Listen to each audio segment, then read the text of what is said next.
Сайн бацхан уу бүгдээрээ шинэ бичлэгээр уулзч байгаадаа баяртай байна. Энэ удаад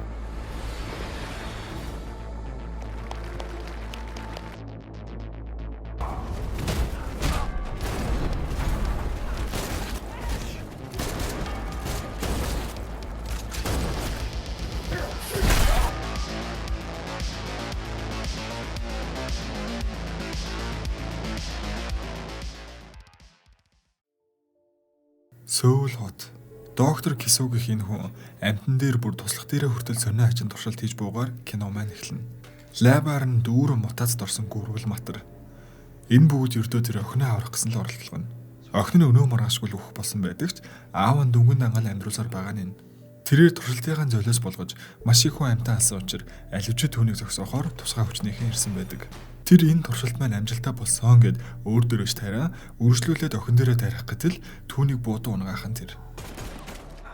Яг энэ үеэр огт төсөөлөөгүй зүйл болж гинтэл маш хүчтэй газар хөдөлж эхэлдэг.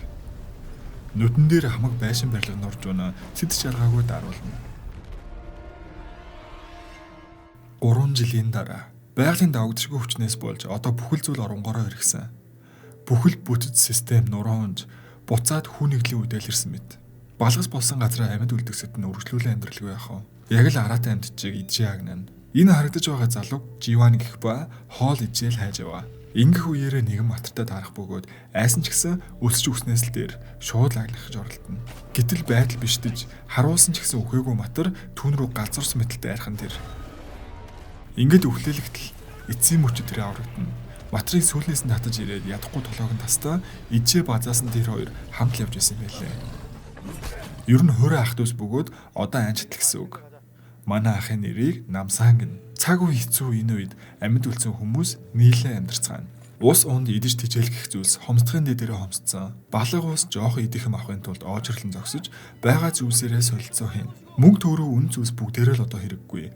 Өмнө нь хэр баян хүн байсан бэ гэдэг чинь огт хамаагүй.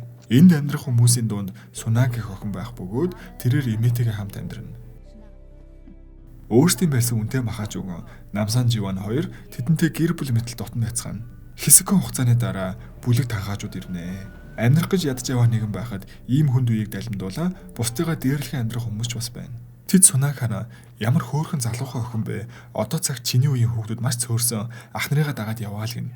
Живан Сунаг сэтгэлтэй болохоор юу зүгээр хараа зогсохов. Гэсэн ч тэд дэндүү олуулаа байсан болохоор барахгүй. Ингээд том ах орж ир зохицуулах хийхээсүр аргагүй болж байгаа. Бүгдийг нь зодоо тэднийг энүүгээр ахиж битгий харагдаарай гэж хөөгөөд явуулна. Хүмүүсийн донд нэгэн цуургал гарсан байдаг ба энэ нь байр гих газар цэвэр цэнгэг устай олон хүн сайхан амьдардаг газар байна л гин. Гэхдээ хүснэ нь очиж чадахгүй зөвхөн өргөцсөн хүмүүс л очдог юм байна л да. Яг энэ үеэр ажид маань гэртээ ирэхэд Сунаа эмээ хоёртой үл таних хүмүүс уулан зогсож байх нь тэр. Сайн үеийн ажилчид гэх ба аюулгүй ус агаартай газар болсон. Тэндээ бүгдийг нь шинээр эхэлж байна. Эхлээд хүн хүчний бололцоогоороо хамгийн залуу хүүхдүүд болон хөгшин наснуудаас эхлээд тусалж байгаа л гин. Ийм хөгшин настай хүн цэвэр ус унттай байхгүй бол хэцүү шттэ. Тэд нар ч үүнд нь баярлалгүй яах вэ? Гэхдээ зөвхөн Сунаа эмээтэйгээ л явж болохоор анчин ах нартайгаа салах ус хийх болдог. Тэр газар нь эндээс зайдуу. Алхаж явах учир эртхэн хөдөлцгөөё л гин. Намсан урд нь охинтой байсан ба газар хөдлөлтөөс болж л охиноо алдсан юм байлаа л дээ. Тийм болохоор Сунаг охин шиг л харж хамгаалдаг байсан. Одоо амьдралын сайжир дээрдэх болохоор баярлах ч гэсэн жаахан гонигтай. Алхах замдаа мөн адил өөр газраас нэгтгсэн хүмүүстэй нийлэх бөгөөд өөрийн үеийн охиныг өмнө нь харж байгаагүй болохоор Сунаад их л сонирхолтой санагдана. Хүүхдүүд л энэ хорвоогийн ирээдүй учир тэднийг хамгаалж байгаа юм. Хэд олон цаг алхсан учраас настай хүмүүс нь яаж тэсгэвтэй. Сайн үеийн ажилчид энэ ойрхон эмнэлгийн тосломж үзүүлэн сувлах газар бий. Настай хүмүүсээ эхлээ төр үлдээж амраагаад үлдснээ цааш явцгаая л гин. Удалгүй машинтай зэргийн хүмүүс тосох ба энэ нь их л сонир санагдана. Анхнаасаа машин байсан юм бол яагаад туслаагүй болоо гэж. Мөн ч ихнийх нь ард байх хачин зүйл. Настай хоёрыг сувлал руу дагуулж яваа гэхэрнэ балгас болсон газар ирснээ шууд л алаад хайхан тэр. Энэ үеэр манай хоёр ан хийгээд ойр явж байсан бөгөөд энэ явдлыг хараад шоконд орлого байх юм.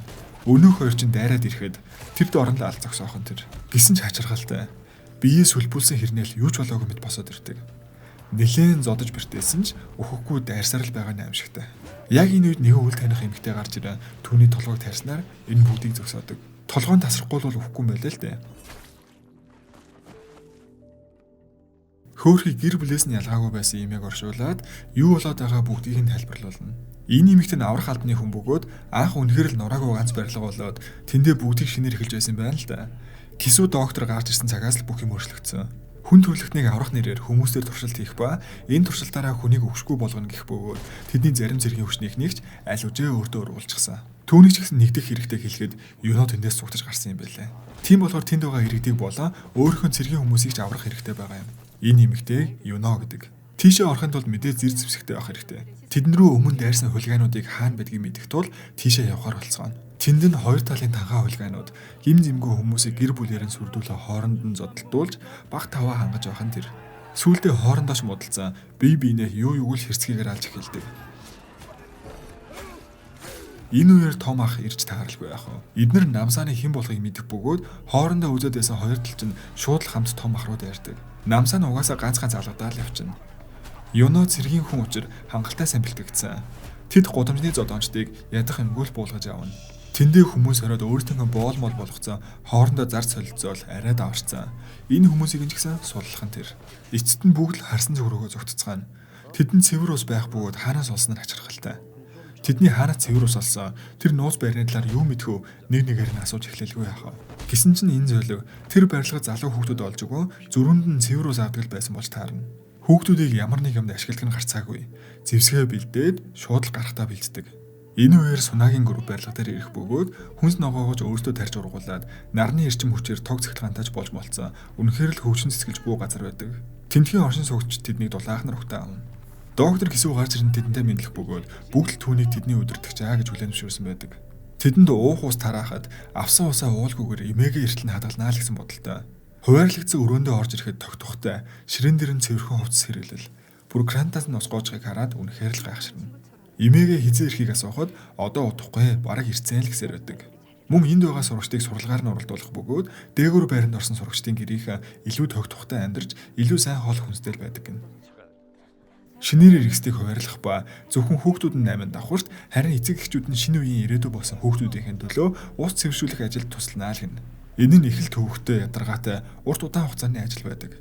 Тэд ярилцах бөгөөд шинээр ирсэн хоёр охины биеийн байдал эрүүл мэнд туршилтанд яг тохирохоор байна л гэхэд доктор Кисүү тэдэнд тогтмол усыг нь сайн уулгаараа л гэж сануулдаг. Энэ хүмүүс л энгийн хүмүүс биш. Харахыг хүртэл шууд амьдаар нэгдэж мэдээд. Сунаа болон цуг ирсэн охиныг ангийнхантай танилцуулахад бүхэл зүйл гой сайхан гэдсэн газрынх нь хүүхдүүдийн царайн дээр ямар ч баяр баясгал байхгүй. Сунаа энэ удаад ч хүмүүсийн чихний ард байрлах хачин сөрвийг анзаарчихсан тэр. Тэдэнд байнга л ус унд өгөөд бүгдийг нь идэж уугаарай гэд байх нь түнд их сэжигтэй санагдсан болохоор уухаас татгалзана. Тэд нэр доктор Кисүүгээ яг хойд солонгосын удирдагч айтаал дахин шүтнэ. Хичээл дээрээ хүртэл тэр хүн төрөлхнийг аврахаар хичээж байгаа. Бид туслах хэрэгтэй гэж мэгэл. Доктор орж ирээ ангийнхантай мэдлээд шинээр орж ирсэн хоёр хүүхэдтэй ч уулзахад Сунагийн нөгөө охин нь таны хийж буй ажилд маш ихээр баярлж байна. Хүн төрөлхнийг аврах таны ажилд би ч гэсэн тусламаар байна. Сунаа харин эмээгээ асуухад эмээ нь бие тааруу байгаа болохоор сөвлүүлээд амарч байгаа л гэсээр байдаг. Доктор түүнийг усаа угаарай гэд бүр задлж өгöd байгаа нь улам сэжиг төрүүлнэ. Тийм болохоор ууснал төр үзүүлээд мэдээж уухгүй. Тэр шөнө доктор өрөөндөө хинэн үл мэдэх техник хүнтэй ярьсаар л байна. Сунааг эмээтэй ч уулзахгүй ер нь энэ бүхэн нь бүгд нэг л сэжигтэй байсан тул юу болоод байгааг шалгахаар нууцаар гардаг. Инхдээ тэдэн санаандгүй баригдах шахтагч аз уулж амжиж нуугдах нь тэр. Ээж аав нарыг хүнд ажил хийлэгдэг. Тэгсэн хэрнээ хүүхдүүдтэй уулзахгүй байсанд зарим ээж аав бослог гаргаж байсан юм байлээ л дээ. Маш олон хүний нүдэн дээр болохоор доктор өөрөө асуудлыг шийдэх гээл очиж байгаа нь. Энэ үеэр Сунаа докторийн өрөөнд орсон байдаг бөгөөд тэмдэглэлийг нь уншихад маш олон туршилт амжилтгүй болсон. Энд ирсэн хэдэн 10 хүүхдийн амийг туршилтаараа алсан байхыг олж мэддэг. Хажуу өрөө рүү ороход цуг ирсэн нөгөө цайлган охин аль үжээ туршилтын сабжект болсон хэвтэж байгаа нь тэр. Энэ охины ээж аав орж ирээ охиноо хараад зүрхэн зогсчих шахалгүй яах вэ? Сайхан амьдрал амлж ирүүлчихэд эн чинь яаж байгаа юм гэхэд хүний идэрдэг болох туршилт хийж байна л гэд юу ч болоогүй айтаал өөрөө охиныг үзүүлэхэд зөвхөн тал биеинд үлдсэн охин өхөөгүй амьд зүрхэн цохолж байдаг. Үүнийг харсан ээж аав нь галзуурчих шахалгүй яах вэ? Ийм галзуу эрдэнтэн гэж яаж мэдэх вүлээ дээ. Энэ үеэр туршилтанд орсон охин ч өгөх бөгөөд ээж аав нь зүгтаалахгүй алж орхидог. Сунаад чадлаараа дуу гарахгүй чимээгүй суусан ч баригдалгүй яах вэ? Ингээд Сунааг шууд дараагийн туршилтаараа оруулна. Тэдэнд уулгаад байсан ус нь өөрсдийнх нь гаргаж авсан нэгэн төрлийн юм. Энэ усыг уусан өсвөр насны хүүхдүүдээс гаргаж авсан тариагаа өөрсдөд дээрээ тариа улам удаан амьдардаг л гэсэн үг. Туршилт эхлэхэд тэр маш ихээр өвдөн. Эцэст нь энэ газар шинээр хүмүүс авчирлаа гэдэг гээл манай хэдж ирдэг. Хүргэлт ирэх өсгүүдэр яах гэж ирсэн гэдэл шууд сэжиг авах бөгөөд энэ үцэм дайраал орхоосоор аргагүй болдог. Дайрсаар байгаад бүр үүдээр нь ороод зогсчихсон тэр. Тэд амар өөхгүй учраас аль болох толгоор нь тас буудах хэрэгтэй. Тэд эхлээд Юногийн хамтрагчдыг аврахаар 20 хэсэг рүү нэвтрэхээр болдог. Гэвч 20 өрөөнд байсан андууд нь бүгдээрээ зомби л гэмээр аимшигтай болж хувирсан байх бөгөөд ерөнхийдөө докторийн бүтлгүй туршилтууд л гэсэн үг. Ингээд тэндээс зогтогч газаргүй тулдгаас өрөө. Тэнд дэндүү болоолаа. Ядж байгаад Юнод шоконд орсон хөдөлж чадахгүй. Гэсэн ч манай гурав эцэст нь бүгдийг нь буулгаж авдаг. Доктор тэднийг аал гээд хүмүүсээ явуулсан ч намсаа үлдэж эдний учрыг олъё. Та хоёроо сунааг авраарай л гэнэ. Суман дуулсан ч заазуур гаргаж ирээл махны машин айтаал юм болно. Ээж аав нарт нь ч өөр хүүхдүүдэд хурдан олцгоол гэсээр цааш явдаг. Юно Живан хоёр амжилттай дээш гарсаар байсан ч докторийн баруун гар гэж нэлээд эвгүй нөхөр. Юно тэрнтэй хичнээн тулдаач бардаггүй. Нүүрийг нь зүссэн ч араас нь хевлэр явж яриц цухаж мохоогаад манай хүнийг нүдэж балконоор шидэл хаяна. Живан хайсаар хичээлийн өрөөг орж ирэх ба багшийг нь чирээл гаралгүй яах вэ? Бүх хүүхдүүдийг зүгтцгаа гээд сунаа байгаа лабораторийн өрөө рүү явдаг. Ингэхдээ нөгөөхдөө ч ахаад таарах бөгөөд азуулж намсаан жиж таархан тэр. Түүнийг лаборатори руу төрүүлээд яв. Би энийг аргалаад үлдээе л гэн. Энэ үеэр доктор Кису сунаагаас гарч авсан шингэнээ өөртөө тартал түүний бие шууд л модов. Учир нь юу гэхээр сунаа нөгөө уусамлаас ногт уугаагүй болохоор докторт ингэж буруу нөлөөлөл үзүүлж байгаа. Живан дайран орж ирэх үед сунааг алан шүүг сүрдүүлсээр байгаад түүнийг зөхиод унацхан тэр. Ингээд энэ удаа туршилт бүтлгүүтлээ эндээс зүгтцгайл болно. Аквариум дотор хохиноож аваад. Нөгөө талд намсаа энэ тэнцүү зодолцоор байх бөгөөд тулаа нэлээд ширүүн үргэлжилсээр. Эцэст нь цонхоор дүүдэлж байгаад хаасан шилний ирмэгээр толгойг нь таслан дуусгадаг. Хүүхдүүд ч ээж аав нартайгаа уулзах бөгөөд хүүхдүүдээ хараад бүгдээрээ шоконд орно.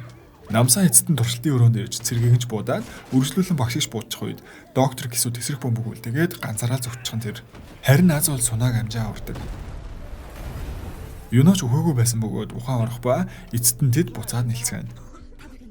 Энэ үед ганцаараа зүгтэж байсан доктор Кису ууртаа ирэхэд барьж үлдээд юуг зүгээр орхих вэ?